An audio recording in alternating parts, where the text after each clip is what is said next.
from Hollywood, California, the horror capital of the world, the Boulet Brothers, creatures of the night.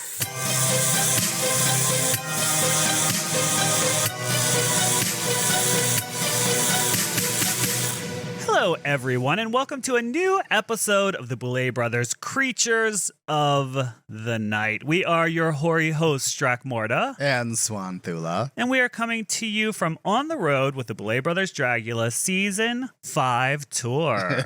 Did you call us hoary hosts? Yes.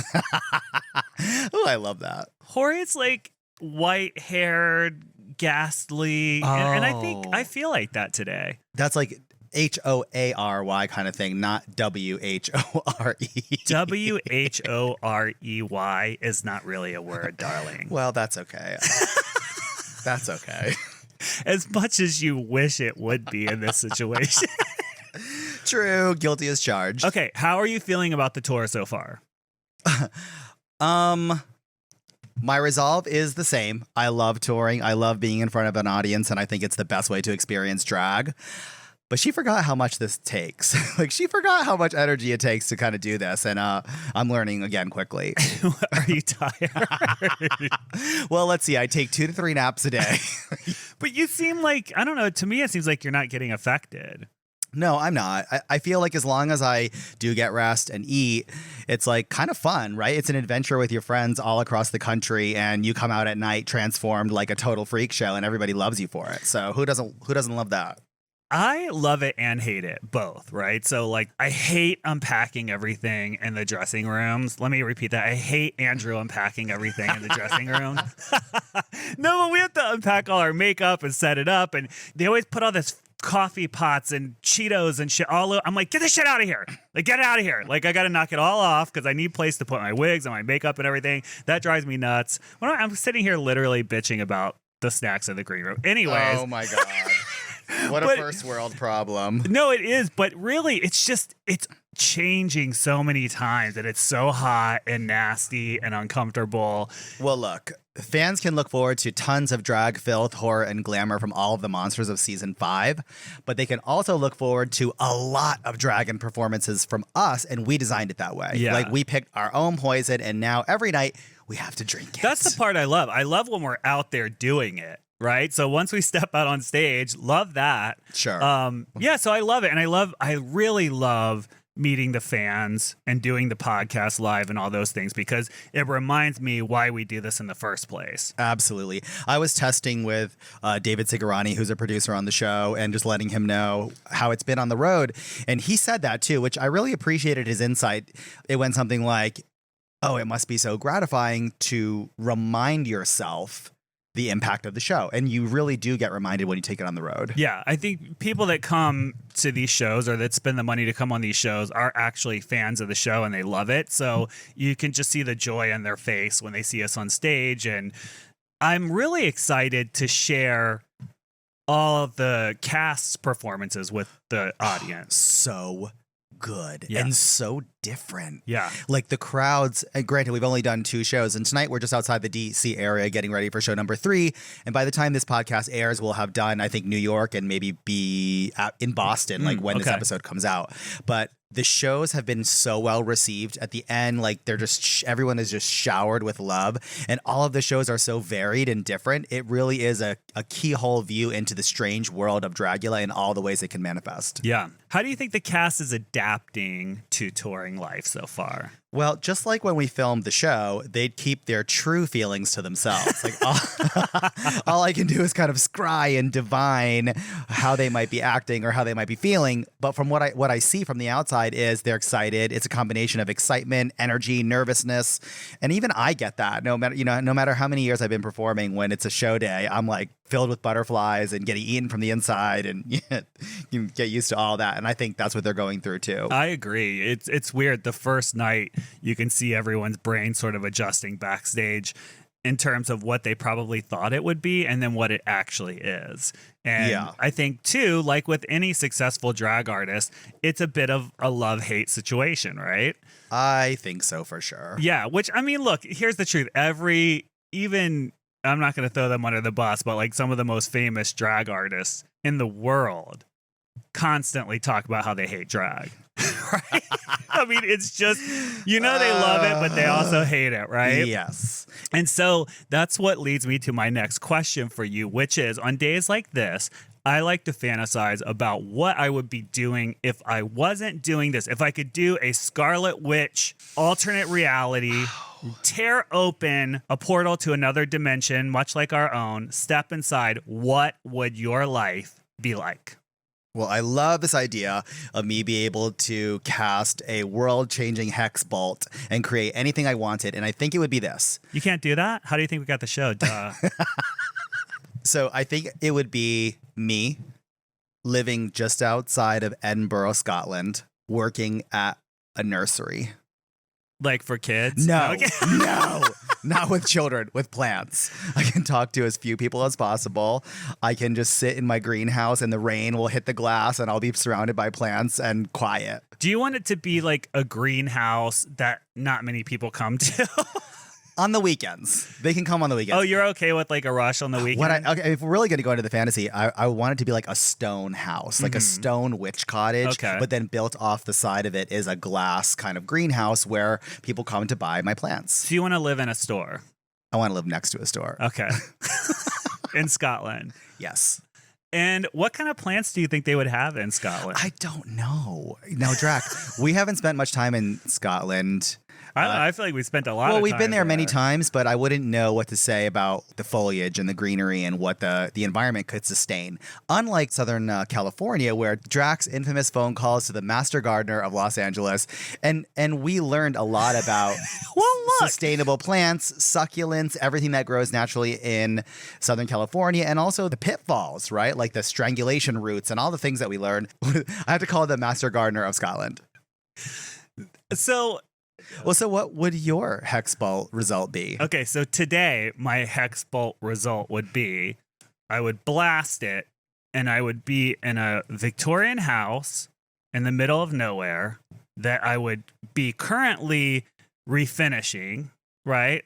Stripping the paint off the walls, wallpapering, sanding things. So manual domestic labor. I say more of arts and crafts and creating an environment. Okay.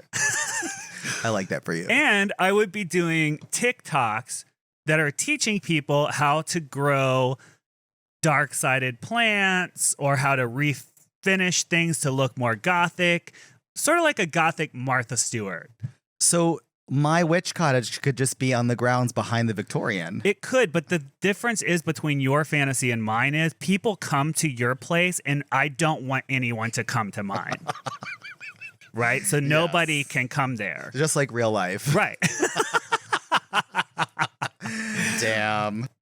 So that's my fantasy. But fortunately / unfortunately, that is not the case. And we are here about to get in drag and perform our next show, which I'm very excited about. Me too. And to paint the picture for listeners, we're literally sitting in our green room, each in front of our own makeup mirror. I'm signing the official tour posters. Andrew is bringing costumes in. There's a mountain of wigs behind me and 10 pieces of luggage. And the show is about to start in a few hours. So we are going to take a quick break. And when we come back, we're going to chat with the world's current reigning drag super monster, Niohuru X. Stay tuned.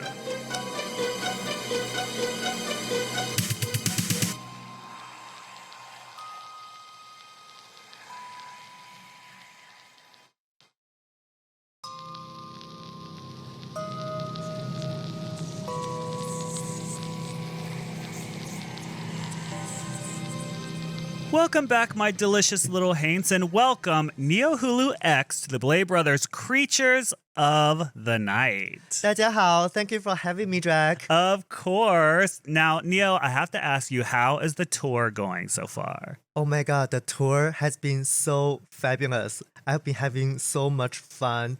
Reuniting with you guys and my top 4 siblings has made me so happy. It has always been a dream to tour across the United States, and now I'm living in my wildest dream. And people are eating up your performances. I know initially when you came on the show, you hadn't performed live a lot, but you've developed so quickly. And I knew it. I could see it in you when you were on stage the first day. And I told you, I think during Judgment, I was like, oh, you're going to be a great performer. And everybody can see now that you are. Thank you for the... Thank you for the encouragement. Definitely after the show, I'll be for sure weeping myself to practice myself on stage and perform. And I was very blessed to be able to travel to many places and spreading the spooky transactionist on stage. And I feel like the more I perform, the more I enjoy being on the stage, the more I'm comfortable performing on stage. So that's definitely prepared me well for this tour. Yeah, I think so too. And that's how it usually works, right? You have to test shows out, see what you like, what you don't, and then you pick the best ones and go with it.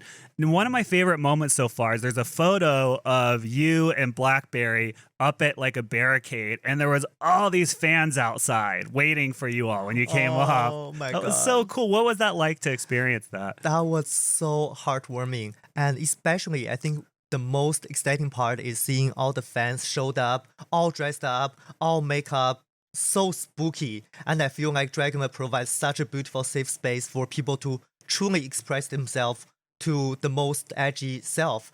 Yeah, that's such a beautiful thing. It's truly liberating for queer art. I think so too. And speaking of, that kind of reminds me, one of the things that we left off on the show was your relationship with your family, right? Because that was one of the storylines, is that you were conflicted about the fact that they didn't know you were on the show and you weren't sure how they would receive it and all that sort of things. But something happened after the show, right? Do you want to tell the fans about it? Yes, we actually making a lot of progress fixing our relationship. Fun fact, my mom actually visited Los Angeles a week after the finale. Oh my God, dude, I was shaking. I was like, we haven't seen each other for so many years and I look completely different. Yeah. And I reintroduced myself, of course, a toned down version of myself to my mom. Mm-hmm. And she actually, I can see like she's having a hard time adjusting, but she wasn't being too aggressive, too mean to me. And I really appreciate her of that. And I was able to introduce her to some of my like transsexual, freaky queer friends. And she actually get along so well with everyone. I think she's seeing me having the love and support, being weird and alternative the way I am, really changed her mind of how she think of me. So when she got off the plane, when she saw you for the first time, what were you scared, or how did you feel? I couldn't move. I couldn't talk. Like I was frozen the whole trip, riding with her. Yeah. Like she tried to hug me, and I started having tears in my eyes. Started like frozen. Yeah. And the first 2 days was really rough, and I couldn't really like talk to her. I couldn't even look at her. But the more we spent time together, the more I realized she's my mom. And I have such a deep love and respect for this woman. And I am here in this world because of her. So I'm grateful for her for no matter how the way she treats me. And I think with that mindset, and of course, I think the show gave me so much more confidence in myself. And I think the two and two together really helped me stay strong and take the first step. Do you think did she see the show? I really don't know. We never talked about it. Oh, really?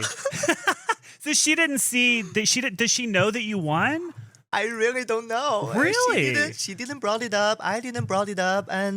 But surprisingly, like when we were walking on the street, someone recognized me and come up to me saying like, "Hi, Niohuru, I'm such a fan of Dragula. I love you." And of course, my mom doesn't speak English. Right. My mom was scared when a freaky-looking stranger just started running to us. And then afterwards, I told my mom, "Oh, they know about me and they recognized my tattoo." My mom said, "You need to disguise yourself better." Oh, your mom comes from my school. I'm the same way. I'm like, you will never know who we are when we're not in drag. Because I like the anonymity, you know? I'm not the type of person that likes to be on stage when I'm not on stage. But everybody's a little different. And I think your art and your drag is really who you are all the time. Absolutely. Yeah, which is fantastic. I love that. So you feel like she does embrace you now, right? Embrace is, I think she started the journey of trying to accept me. Yeah. I don't think we are fully there yet. Yeah. But also I stopped seeking validation from her. I know as from a traditional Asian family, validation from your family means everything to a kid. Yeah. And over the years of me being a grown woman, I learned to stop seeking validation from anyone, not just the family. And I think that really changed my mindset of how I look at our relationship. I don't think of that as that saving light that's going to make my life whole. It's going to make my life more beautiful, but I can totally live without it at this point of my life. I love to hear that. And that is very true. And that's something that takes people a lot of years to learn usually. But I'm so happy that she does know and that you're giving her the opportunity to grow. Because I think a lot of times it's easy to say, oh, well, this person isn't, they don't approve of our lifestyle. I'm just going to write them out of my life. And you don't really give them the opportunity to grow. Now, if you give them the opportunity and they don't step up to the plate, that's different. Then maybe it'd be like, you know what? I don't need that person in my life. But I really love the journey that you're having with your family. And I just hope it gets even better. Yeah, I'm very, very hopeful. I know that it's still a daily battle. It's a very long journey, but I know this is a battle that I'm going to win. I'm going to be happy no matter what happens. That makes me so happy to hear that. I love to hear that. I really do. So speaking of relationships, I have to ask you, because when you were on the show, you and Orgotic had something, a little spark between you, right? We did. And so did that go anywhere, or where did that go after the show? Me and Orgotic, we are very, very good friends. I think of him as a family, actually. And no matter what happens, nothing will change that. It has been such an amazing journey competing on Dragula with him and getting to know him as a person after the show.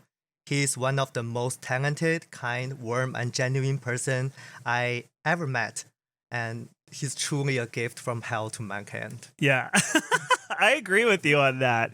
Is there any romance, or are you just friends, or?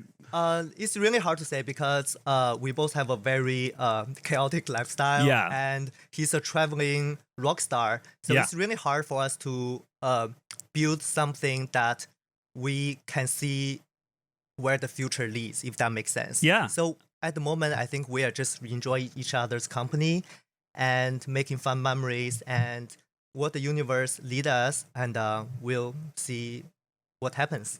I like to hear that. It's interesting. Sometimes relationships form on the show and sometimes they'll continue after, but then sometimes when people reconnect afterwards, the energy is different. So you never know. Oh, I loved every single second of interaction with Orgotic on the show and off the show. And with this human being, I have nothing but love for him. I love to hear that. And Orgotic's really great. And you're right. He really is a traveling rock star. He has been everywhere since the show aired. Like, so many different countries and everything. Oh, yeah. Truly a rock star. Yeah. Okay, so I want to talk to you about your fashion line, because that's something you launched quickly after the show, the finale. So can you tell us, have you always been interested in fashion? Oh, yes. Actually, I came to America to be in fashion school. I went to Parsons School of Design in New York for a year, and then pandemic happened. It didn't really work out. And it has always been my childhood dream to have my own brand as a designer. And actually, me and my best friend from China are working on this brand together. Two beautiful Chinese women creating this dark, evil fantasy together. And we met years and years back in China. When we were teenagers, we talk about starting our own brand when we grow up. And now we are, living the teenage dream. I love that. So what is the inspiration behind the things you create? The inspiration of my brand is the ultimate essence of Vampire Chinese. It's feminine, it's dark, it's what I like to wear on a daily basis. It's also very comfortable but edgy. And it's when you wear this, you are wearing a piece of Vampire Chinese with you. Well, are you going to make some outfits for your new mothers? Oh, absolutely. I was waiting for the request. Yes. I mean, the way you described it, I'm like, that's what I need. You're like comfortable, edgy. I'm like, that's what I want. Oh, yes, everything. And let's not forget Conti. Cunty. Exactly. That's number one. Yeah, number one, what I know how to do best. So can people buy your stuff now? Oh, yes, absolutely. We have a jewelry collection and we have a ready-to-wear collection on our website, nua1997.com. And what's the website again? nua1997.com. All right, everyone go there and buy out Neo's shop. Buy everything that's there. Yes, yes, So that yes. she has to make new stuff. Yes, that's actually true. What do you want to do next? Like, what's your plan with the fashion line going forward? I think I want to create a safe space for people to really celebrate gender identities, because I'm a spooky transsexual. All my clothes screams spooky transsexual. Actually, seeing a lot of fans that were wearing my stuff to the shows. Yeah. It was really, really heartwarming to see that. The spooky transsexual has been such a quote since the show. I love that. And I would love for you to do a runway show at one of our events in the future. I think that would be so fun. Oh my God, I would love that so much. I'll squirt everywhere. Love it. All right, so I'm going to let you go get ready because I know that you still have to get ready for the night. We don't have a lot of time. So thank you so much for joining us on the podcast. Is there anything you want to say to the fans before you go?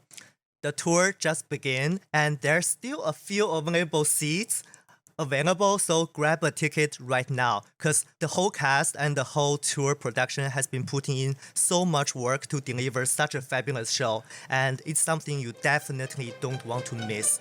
And yes, hopefully to see everyone on the show, and bye bye for now. Love y'all. Bye.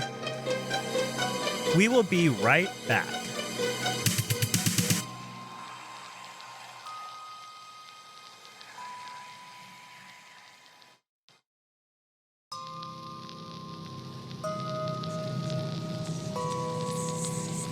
And now it's time we reach into our bag of mail and answer all of your listener questions. Alfie asks, are there any death scenes from the older seasons that you would want to recreate with a higher budget? I do love that question. Season 2 comes to mind because I think we really kind of deep dove into the idea of having death scenes and creating that fantasy, and we redid and reimagined some classic death scenes. Disasterina's comes to mind and the Psycho. Even though the performance that Disasterina gave, I would change nothing. Yeah. But the production of being able to shoot that performance, I would definitely change a lot, and I think it would be great. And Monique's death scene, because that's the homage to Halloween where you can see her through the mask. Yeah. And it was just so good. And even though I loved Monique's performance in that too, I think both of those could use a little bit of a zhuzh, and I think it would be really fun to do. One of the ones that I would not touch is Maxie's death, which was for season 3, the D&D episode. There was something really fun about the practicality of the splitting head, and it was so camp and 80s. I loved it. But there's a few I would redo. You know, the idea was always there, but maybe the production value wasn't. I'm trying to think if there's any particular ones. I mean, some of them I think stand the test of time, and they were sort of perfect for the production value and camp that Dragula was at that time. This is what I'll say. I might want to return to where everybody got a death scene. So even the top 3, because remember we used to do the top 3 as Dream well. sequences, the crystal ball. Yeah, everybody got a death scene. So I might would want to go back to that because I thought that was a lot of fun. Ah, that is fun. Yeah, so maybe that's my answer. Cody asks, what is the best concert you have ever attended? Wow. I'm going to have to say I went with a good friend. This is in LA. It's a toss-up between the B-52's concert at the Hollywood Bowl or the Jane's Addiction concert at the Hollywood Bowl. Both were excellent and really fun. I have to say one of my most memorable concerts I've ever been to is when we saw Dead Can Dance at the Hollywood Bowl. Right, that was good too. That was very magical. I really feel like they're casting spells as they're performing, and it was so amazing to watch it live. Yeah, and we like to perform to some of their music too. Like it definitely has that enchanting sort of invocation vibe. Yes, I have to say, when we did a Dead Can Dance number at Austin Pride in the middle of the day, that was a really interesting That was an interesting choice. moment. Well, considering when we stepped out of the trailer, it was 104 It's like degrees. 2 seconds early, I am what I am. And then here we come out like gothic procession of death. They're like, this isn't very rainbow. This isn't what we signed up for. Yeah, but whatever. Happy Pride. Never booked again. Thanks. Chris from San Diego asks, we're obsessed with some of the synthwave music in the show, specifically the banger that plays when the competitors are getting ready. Are there any plans to release the show's synthwave instrumental music on any of the future soundtracks? Well, we have a bunch of soundtracks that are out now that people can access all of that music. And I think that's a tradition that we're just going to continue to follow. Yeah, I think some of those interstitial ones they're more like stemmed. They don't really make a whole song. They're just little parts of a song that you use in the background. I mean, we could put them out if you want to, when you're getting in drag, listen to it and pretend like you're on the show. That could be fun, I guess. Well, that's cute for them. But we also do have a CD version of the Boulet Brothers Dragula soundtrack. It covers all the seasons. It's a hard copy that you can buy at our website right now, BouletBrothersDragula.com. CD is cute, too. Victoria from South Carolina asks, my boyfriend keeps dropping hints about wanting to propose to me at a meet and greet. And instead of being like, oh my God, yay, I'm more like, I'd hate to waste their time or inconvenience them. How would you two feel about this? I would love it. I think it's such a magical moment to share with us. I would feel honored if that happened right in front of us and somehow giving you a dark blessing for your wedding day. I'd be very happy to experience that firsthand. I'm okay with it too. Yeah. Jenny from Warhammer asks. Ooh, Jenny from Warhammer. Mhm. She works at the Warhammer store. My question is, who would be your dream guest judges for Dragula, living or dead, and why? Dream guest judge on my podcast? Let's throw a curveball. My ex.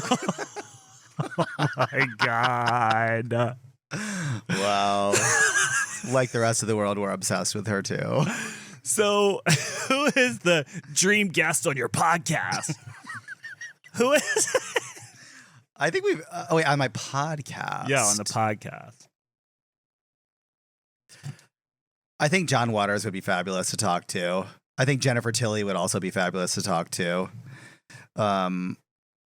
I mean, I'd love to pull Sue out of her hermitage, like wherever she's hiding in Europe. She doesn't like to do interviews or social media or any of that, and I love her for it. You're like, it's aspirational. That's my soul sister. Absolutely. She wants to live in her Victorian house and talk to no one. Put your stuff out. If you like it, you like it. If you don't, I'm never going to hear about it. Thank you and goodbye. Yes. I'm going to go with Divine. Yeah. Because I think that'd be really interesting. And I would love to hear what Divine would think about how drag has evolved and where it's went. I would be very curious to hear that.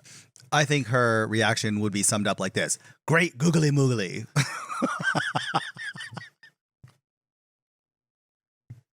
Carly asks, when you're not working, do you have a couple of other hobbies you enjoy? Well, my current obsession is expanding my army in Warhammer 40,000. Wow. It's a total nerd side adventure that only I go on. And I have like a large collection and I love to play. It's like a tabletop war game and I'm into it. I get it because it's quiet and it's meditative, like to sit there and paint. But for me, my issue is the figures are so small. Like I don't understand how you paint them. It's like smaller than the tip of a needle, some of the details. I don't get it. Yeah, it takes a lot. You just get into a zone. And honestly, when I start to paint, like the rest of the world just sort of like dissolves and I can just sit there for a few hours.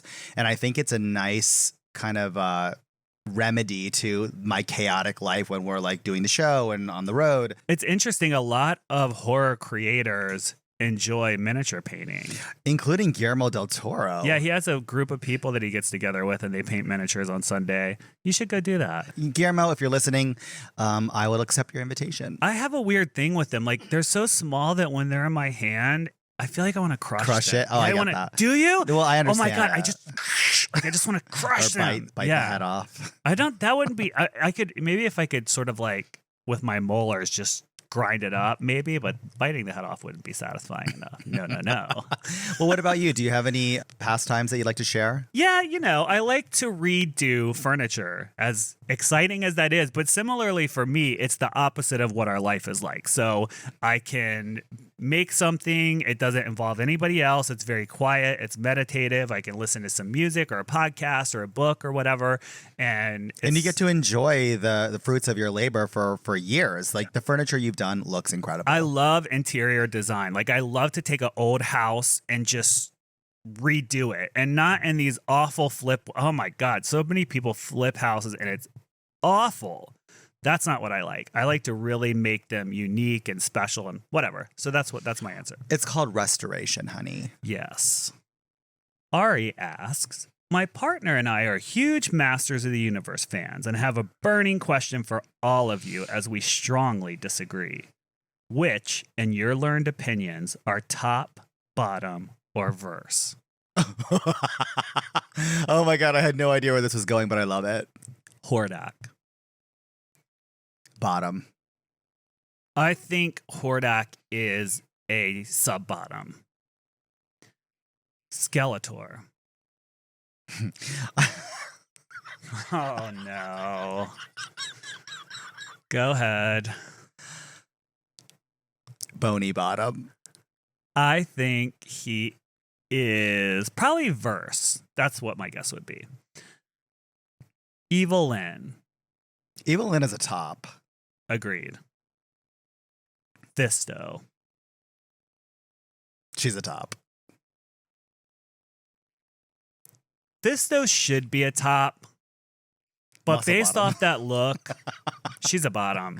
She's a leather muscle She bottom. is a leather muscle bottom for sure. You see those guys and you're like, wow, that guy must be like super mask, top, whatever. And they are the biggest bottom. They open their mouth and the purse falls out. Yeah. And last but not least, we have Chris. This is more of a comment than a question. This is just a quick note to tell you that the grand finale for season 5 was head and shoulders above any other episode from Dragula ever. It was extraordinary. Don't ever give in to the toxic fan base. Picking out that song for the lip sync was sheer genius. I am crying writing this. I will worship you till the day I die. And that's the kind of feedback I like. Yeah.